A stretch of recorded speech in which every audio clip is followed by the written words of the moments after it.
Car రెంట్‌కి తీసుకుని సరదాగా బయటకు వెళ్ళాలనుకుంటున్నారా? అయితే వెంటనే ఈ నెంబర్‌కి కాల్ చేయండి. ఓల్గా నెఫ్ట్ అనే పెద్ద షిప్లో ఆయిల్ స్పిల్ అవటం వల్ల బ్లాక్ సీలో ఆయిల్ అనేది లేయర్ లాగా ఫామ్ అయిపోయింది. దాదాపు ఆ షిప్లో 9,000 టన్నుల ఆయిల్ క్యారీ చేస్తుంటే 4,000 టన్నుల ఆయిల్ స్పిల్ అయిపోయిందనమాట. రష్యా ఫెడరల్ ఎమర్జెన్సీ ప్రకటించింది. ఫెడరల్ ఎమర్జెన్సీ వల్ల లాభం ఏంటంటే మెయిన్ ఫండ్స్ ఏదైతే ఆయిల్ స్పిల్ని క్లీనప్ చేయడానికి ఫండ్స్ ఉంటాయో ఇవన్నీ కూడా గవర్నమెంట్ తరపున వెళ్ళి స్పిల్ తొందరగా క్లీన్ అవుద్ది అనమాట. క్లీనింగ్ అప్ యాక్టివిటీ చాలా ఇంపార్టెంట్ ఆయిల్ స్పిల్స్ విషయంలో. ఆయిల్ స్పిల్స్ అనేవి major environmental disaster, marine environmental disaster అని చెప్పొచ్చు. ఇవి మెరైన్ బయోడైవర్సిటీని కూడా చాలా ఎఫెక్ట్ చేస్తాయి. ఇంతకుముందు పెద్ద పెద్ద ఆయిల్ స్పిల్స్ జరిగాయి. ఉదాహరణకి గల్ఫ్ ఆఫ్ మెక్సికోలో ఆయిల్ స్పిల్ కానీ, అలాస్కా దగ్గర ఆయిల్ స్పిల్ కానీ ఇలా జరుగుతూ ఉంటాయి. ఈవెన్ చెన్నై పోర్ట్ దగ్గర కూడా కొన్ని సంవత్సరాల క్రితం ఆయిల్ స్పిల్ అయింది. ఆయిల్ స్పిల్ జరిగినప్పుడు సముద్రం మీద ఆయిల్ అంటే పడవలోంచి ఆయిల్ లీక్ అయిపోయి సముద్రం మీద ఆయిల్ ఒక లేయర్ లాగా ఫామ్ అవుద్ది అనమాట. దీనివల్ల ఒక్కొక్కసారి అక్కడ ఫైర్ అంటుకుంటే కనుక మొత్తం ఆ కంప్లీట్ ఏరియా నిప్పు అంటుకుంటుంది. ఒకసారి అక్కడ ఉన్న పెద్ద పెద్ద నౌకలు కూడా నిప్పు అంటుకుంటాయి అనమాట. మేజర్గా ఆయిల్ అనేది పెద్ద పెద్ద నౌకల ద్వారానే ఆయిల్ని ట్రాన్స్పోర్ట్ చేస్తుంటారు. సో సాధారణంగా ఆయిల్ స్పిల్స్కి సంబంధించి కూడా ఇన్సూరెన్స్ ఉంటాయి. కొన్ని కొన్ని పెద్ద పెద్ద కంపెనీస్ ఇన్సూరెన్స్ కూడా క్లెయిమ్ చేస్తుంటాయి. కానీ ఇవన్నీ పక్కన పెడితే ఆయిల్ స్పిల్ వల్ల ఎన్విరాన్మెంటల్ డ్యామేజ్ చాలా ఎక్కువ, కోస్టల్ డ్యామేజ్ చాలా ఎక్కువ. ముఖ్యంగా మెరైన్ ఎన్విరాన్మెంట్లో చిన్న చిన్న పక్షులు కానీ, చిన్న చిన్న చేపలు కానీ ఇవన్నీ కూడా చాలా దారుణంగా వాటి రూపం కూడా మారిపోద్ది. మీరు గమనిస్తే ఆయిల్ స్పిల్ జరిగిన తర్వాత అక్కడున్న వాటి రూపం చూస్తే కనుక చాలా భయంకరంగా ఉంటుందన్నమాట. అది చాలా పెద్ద ఎన్విరాన్మెంటల్ ఎఫెక్ట్ అని కూడా చెప్పొచ్చు. సో ఆయిల్ స్పిల్లింగ్ జరగగానే అక్కడ క్లీనింగ్ అనేది చాలా ఫాస్ట్గా అవ్వాలి. దాంతోపాటు ఆయిల్ స్పిల్ క్లీన్ చేయకపోతే ఇతర నౌకలకు కూడా అది ఎఫెక్ట్ అవుతుంది. కాబట్టి not only marine environment but also చాలా ఫాస్టెస్ట్ ట్రేడ్ రూట్స్ ఏదైతే ఉంటాయో అక్కడ ఇమీడియట్గా క్లీనింగ్ అప్ యాక్టివిటీ తీసుకురావాలన్నమాట. వీటన్నిటితో పాటు బ్లాక్ సీలో ప్రస్తుతం జరిగిన ఆయిల్ స్పిల్ ఏదైతే ఉందో ఆ ప్రత్యేకమైన ఆయిల్ని మజూట్ అంటారనమాట. రష్యా ఇంతకుముందు సోవియట్ రష్యా ఆ చుట్టుపక్కల ఉన్న దేశాల్లో పవర్ ప్లాంట్స్లో ఎక్కువ ఈ ఆయిల్ వాడతారు. ఇది చాలా లో క్వాలిటీ ఆయిల్ మజూట్ అనేది. ఇది ఒక లిక్విడ్ టార్ లాగా చాలా నల్లగా, చాలా డెన్స్ ఎక్కువగా, చాలా డేంజరస్గా ఉంటుంది అనమాట ఎన్విరాన్మెంట్ కూడా. కాబట్టి ఈ మజూట్ ఆయిల్ స్పిల్ అనేది ఎన్విరాన్మెంట్కి డేంజరస్, అసలు మెరైన్ సిస్టమ్స్ కూడా డేంజరస్ అనమాట. ఈ మజూట్ ఆయిల్ స్పిల్ వల్ల కోస్ట్ లైన్ చుట్టూ దాదాపు 2,00,000 టన్స్ ఆఫ్ సాయిల్ అనేది కంప్లీట్గా కంటామినేట్ అయిపోయింది. ఈ ఆయిల్ ఎంత వెళ్ళి అక్కడ పెరిగిపోయింది అనమాట. సో ఇదంతా ఒక లేయర్ లాగా ఫామ్ అవుతూ వెళ్ళి సాయిల్ దగ్గర అతుక్కుపోద్ది ఆయిల్. డిసెంబర్ 15వ తారీఖు జరిగిన ఈ బ్లాక్ సీ ఆయిల్ స్పిల్ అనేది అసలు ఎక్కడ జరిగింది, ఇది చాలా ఇంపార్టెంట్. ఇది ఎగ్జాక్ట్గా జరిగిన ప్లేస్ కెర్చిస్ స్ట్రైట్. మనందరికి తెలుసు 2014లో రష్యా క్రిమియా ప్రాంతాన్ని ఆక్యుపై చేసింది. రష్యాని క్రిమియాకి వెళ్ళే రూట్లో ఉంటుంది ఈ కెర్చిస్ స్ట్రైట్ అనమాట. స్ట్రైట్ అంటే ఏంటి అసలు? 2 లార్జ్ వాటర్ బాడీస్ని కలిపేదే స్ట్రైట్ అంటాం. సో దీనికి సంబంధించి కెర్చిస్ స్ట్రైట్ ఏరియాలో ఆయిల్ స్పిల్ అయిందనమాట. సో ఇప్పుడు ఇది క్లీన్ చేయడం చాలా ఇంపార్టెంట్. అందుకని క్రిమియాతో కనెక్టివిటీకి కూడా ఈ కెర్చిస్ స్ట్రైట్ అనేది మనకు చాలా ఇంపార్టెంట్ అనమాట. కెర్చిస్ స్ట్రైట్ అనేది 2 water bodies sea of Azov మరియు బ్లాక్ సీని కలుపుద్ది అనమాట కెర్చిస్ స్ట్రైట్. సో ఈ కెర్చిస్ స్ట్రైట్ వల్ల అక్కడ ట్రాన్సిట్ అనేది చాలా ఈజీ అవుతుంది. కానీ స్ట్రైట్ అనేది చాలా నేరోగా ఉంటుంది కాబట్టి అక్కడ ఆయిల్ స్పిల్ కనుక కంట్రోల్ చేయలేకపోతే, క్లీనప్ చేయలేకపోతే ఇప్పుడు ట్రాన్సిట్ అనేది చాలా ఇబ్బంది అవుతుంది. కెర్చిస్ స్ట్రైట్ అనేది క్రిమియన్ పెనిన్సులా మరియు రష్యా యొక్క తమాన్ పెనిన్సులా దగ్గర ఇన్ బిట్వీన్ ఉంటుంది అనమాట. బ్లాక్ సీ బార్డరింగ్ కంట్రీస్ ఏవైతే ఉన్నాయో అవి కూడా మనం గుర్తుపెట్టుకోవాలి. Bulgaria, Ukraine, Russia, Turkey, Georgia మరియు రొమేనియా. బ్లాక్ సీ మార్గం అనేది చాలా ఇంపార్టెంట్. మనం గమనిస్తే ఉక్రెయిన్ అనేది it's a food bowl of Europe అంటుంటాం అనమాట. ఉక్రెయిన్ నుంచి ఏదైనా ఫుడ్ గ్రెయిన్స్ అన్ని కూడా బ్లాక్ సీ ద్వారా ఎక్కువ వెళ్తూ ఉంటాయి. అయితే రష్యా ఉక్రెయిన్ యుద్ధం స్టార్ట్ అయిన తర్వాత బ్లాక్ సీని అప్పట్లో కొంతకాలం బ్లాకేడ్ విధించారు. దాని తర్వాత టెంపరరీ హ్యూమానిటేరియన్ హెల్ప్గా black sea grain initiative start అయింది. అంటే ఫుడ్ కానీ ఇతరత్ర ఇంపార్టెంట్ మెటీరియల్స్ కానీ అక్కడి నుంచి రావచ్చు. అంతేకాని బ్లాక్ సీని అమ్యునిషన్, వెపన్స్ వాటికి వాడకూడదు అని చెప్పేసి ఒక ఇనిషియేటివ్ స్టార్ట్ అయింది. కానీ రష్యా దాని మధ్యలో ఆపేసి తర్వాత దాని మీద పెద్ద ఇష్యూ కూడా అయిందనమాట. కాబట్టి మనకి బ్లాక్ సీలో ఉన్న స్ట్రైట్స్ ఇవన్నీ కూడా చాలా ఇంపార్టెంట్. ఇంత పెద్ద ఇంటర్నేషనల్ ట్రేడ్ రూట్స్లో ఎక్కడైనా సరే ఆయిల్ స్పిల్స్ అనేవి అప్పుడప్పుడు జరుగుతుంటాయి. కానీ ఆయిల్ స్పిల్ జరిగిన తర్వాత ఆయిల్ స్పిల్ క్లీనింగ్ అనేది చాలా ఇంపార్టెంట్ అనమాట. కెమికల్ డిస్పర్సెంట్స్ కానీ, అబ్జార్బెంట్స్ కానీ ఎక్కువ వాడుతుంటారనమాట.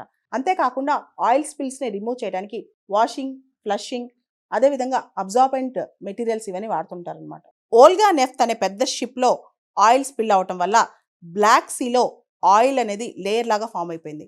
దాదాపు ఆ షిప్లో 9,000 టన్నుల ఆయిల్ క్యారీ చేస్తుంటే 4,000 టన్నుల ఆయిల్ స్పిల్ అయిపోయిందనమాట. రష్యా ఫెడరల్ ఎమర్జెన్సీ ప్రకటించింది. ఫెడరల్ ఎమర్జెన్సీ వల్ల లాభం ఏంటంటే మెయిన్ ఫండ్స్ ఏదైతే ఆయిల్ స్పిల్ని క్లీనప్ చేయడానికి ఫండ్స్ ఉంటాయో ఇవన్నీ కూడా గవర్నమెంట్ తరపున వెళ్ళి స్పిల్ తొందరగా క్లీన్ అవుద్ది అనమాట. క్లీనింగ్ అప్ యాక్టివిటీ చాలా ఇంపార్టెంట్ ఆయిల్ స్పిల్స్ విషయంలో. ఆయిల్ స్పిల్స్ అనేవి major environmental disaster, marine environmental disaster అని చెప్పొచ్చు. ఇవి మెరైన్ బయోడైవర్సిటీని కూడా చాలా ఎఫెక్ట్ చేస్తాయి. ఇంతకుముందు పెద్ద పెద్ద ఆయిల్ స్పిల్స్ జరిగాయి. ఉదాహరణకి గల్ఫ్ ఆఫ్ మెక్సికోలో ఆయిల్ స్పిల్ కానీ, అలాస్కా దగ్గర ఆయిల్ స్పిల్ కానీ ఇలా జరుగుతూ ఉంటాయి. ఈవెన్ చెన్నై పోర్ట్ దగ్గర కూడా కొన్ని సంవత్సరాల క్రితం ఆయిల్ స్పిల్ అయింది.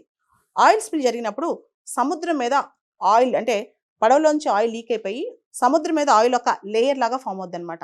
దీనివల్ల ఒక్కొక్కసారి అక్కడ ఫైర్ అంటుకుంటే కనుక మొత్తం ఆ కంప్లీట్ ఏరియా నిప్పు అంటుకుంటుంది. ఒకసారి అక్కడ ఉన్న పెద్ద పెద్ద నౌకలు కూడా నిప్పు అంటుకుంటాయి అనమాట. మేజర్గా ఆయిల్ అనేది పెద్ద పెద్ద నౌకల ద్వారానే ఆయిల్ని ట్రాన్స్పోర్ట్ చేస్తుంటారు. సో సాధారణంగా ఆయిల్ స్పిల్కి సంబంధించి కూడా ఇన్సూరెన్స్ ఉంటాయి. కొన్ని పెద్ద పెద్ద కంపెనీస్ ఇన్సూరెన్స్ కూడా క్లెయిమ్ చేస్తుంటాయి.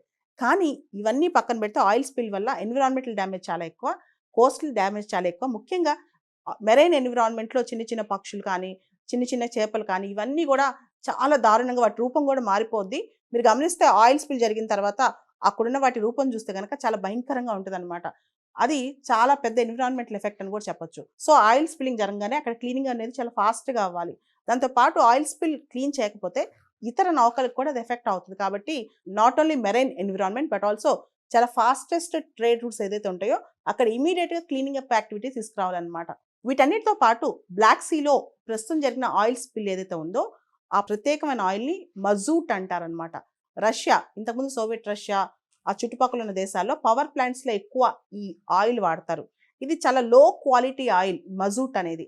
ఇది ఒక లిక్విడ్ టార్ లాగా చాలా నల్లగా, చాలా డెన్స్ ఎక్కువగా, చాలా డేంజరస్గా ఉంటుంది అనమాట ఎన్విరాన్మెంట్ కూడా.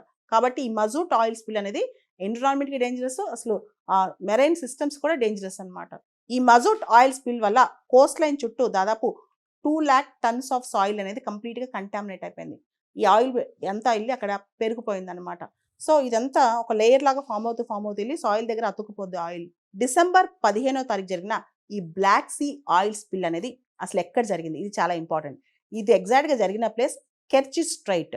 మనందరికి తెలుసు 2014లో రష్యా క్రిమియా ప్రాంతాన్ని ఆక్యుపై చేసింది. రష్యాని క్రిమియాకి వెళ్ళే రూట్లో ఉంటుంది ఈ కెర్చి స్ట్రైట్ అనమాట. స్ట్రైట్ అంటే ఏంటి అసలు? 2 large వాటర్ బాడీస్ని కలిపేదే స్ట్రైట్ అంటాం. సో దీనికి సంబంధించి కెర్చి స్ట్రైట్ ఏరియాలో ఆయిల్ స్పిల్ అయిందనమాట. సో ఇప్పుడు ఇది క్లీన్ చేయడం చాలా ఇంపార్టెంట్. అందుకని క్రిమియాతో కనెక్టివిటీకి కూడా ఈ కెర్చి స్ట్రైట్ అనేది మనకు చాలా ఇంపార్టెంట్ అనమాట. కెర్చి స్ట్రైట్ అనేది 2 water bodies, sea of Azov మరియు బ్లాక్ సీని కలుపుద్ది అనమాట కెర్చి స్ట్రైట్. సో ఈ కెర్చి స్ట్రైట్ వల్లే అక్కడ ట్రాన్సిట్ అనేది చాలా ఈజీ అవుతుంది. కానీ స్ట్రైట్ అనేది చాలా నేరోగా ఉంటుంది కాబట్టి అక్కడ ఆయిల్ స్పిల్ కనుక కంట్రోల్ చేయలేకపోతే, క్లీనప్ చేయలేకపోతే ఇప్పుడు ట్రాన్సిట్ అనేది చాలా ఇబ్బంది అవుతుంది. కెర్చి స్ట్రైట్ అనేది క్రిమియన్ పెనిన్సులా మరియు రష్యా యొక్క తమాన్ పెనిన్సులా దగ్గర ఇన్ బిట్వీన్ ఉంటుంది అనమాట. బ్లాక్ సీ బార్డరింగ్ కంట్రీస్ ఏవైతే ఉన్నాయో అవి కూడా మనం గుర్తుపెట్టుకోవాలి. Bulgaria, Ukraine, Russia, Turkey, Georgia మరియు రొమేనియా. బ్లాక్ సీ మార్గం అనేది చాలా ఇంపార్టెంట్. మనం గమనిస్తే ఉక్రెయిన్ అనేది it's a food bowl of Europe అంటుంటాం అనమాట. ఉక్రెయిన్ నుంచి ఏదైనా ఫుడ్ గ్రెయిన్స్ అన్ని కూడా బ్లాక్ సీ ద్వారా ఎక్కువ వెళ్తూ ఉంటాయి. అయితే రష్యా ఉక్రెయిన్ యుద్ధం స్టార్ట్ అయిన తర్వాత బ్లాక్ సీని అప్పట్లో కొంతకాలం బ్లాకేడ్ విధించారు. దాని తర్వాత టెంపరరీ హ్యూమానిటేరియన్ హెల్ప్గా బ్లాక్ సీ గ్రెయిన్ ఇనిషియేటివ్ అని స్టార్ట్ అయింది. అంటే ఫుడ్ కానీ ఇతరత్ర ఇంపార్టెంట్ మెటీరియల్స్ కానీ అక్కడి నుంచి రావచ్చు. అంతేకాని బ్లాక్ సీని అమ్యునిషన్, వెపన్స్ వాటికి వాడకూడదని చెప్పేసి ఒక ఇనిషియేటివ్ స్టార్ట్ అయింది. కానీ రష్యా దాని మధ్యలో ఆపేసి తర్వాత దాని మీద పెద్ద ఇష్యూ కూడా అయిందనమాట. కాబట్టి మనకి బ్లాక్ సీలో ఉన్న స్ట్రైట్స్ ఇవన్నీ కూడా చాలా ఇంపార్టెంట్. ఇంత పెద్ద ఇంటర్నేషనల్ ట్రేడ్ రూట్స్లో ఎక్కడైనా సరే ఆయిల్ స్పిల్స్ అనేవి అప్పుడప్పుడు జరుగుతుంటాయి. కానీ ఆయిల్ స్పిల్ జరిగిన తర్వాత ఆయిల్ స్పిల్ క్లీనింగ్ అనేది చాలా ఇంపార్టెంట్ అనమాట. కెమికల్ డిస్పర్సెంట్స్ కానీ అబ్జార్బెంట్స్ కానీ ఎక్కువ వాడుతుంటారనమాట. అంతేకాకుండా ఆయిల్ స్పిల్స్ని రిమూవ్ చేయడానికి వాషింగ్, ఫ్లషింగ్, అదేవిధంగా అబ్జార్బెంట్ మెటీరియల్స్ ఇవన్నీ వాడుతుంటారనమాట.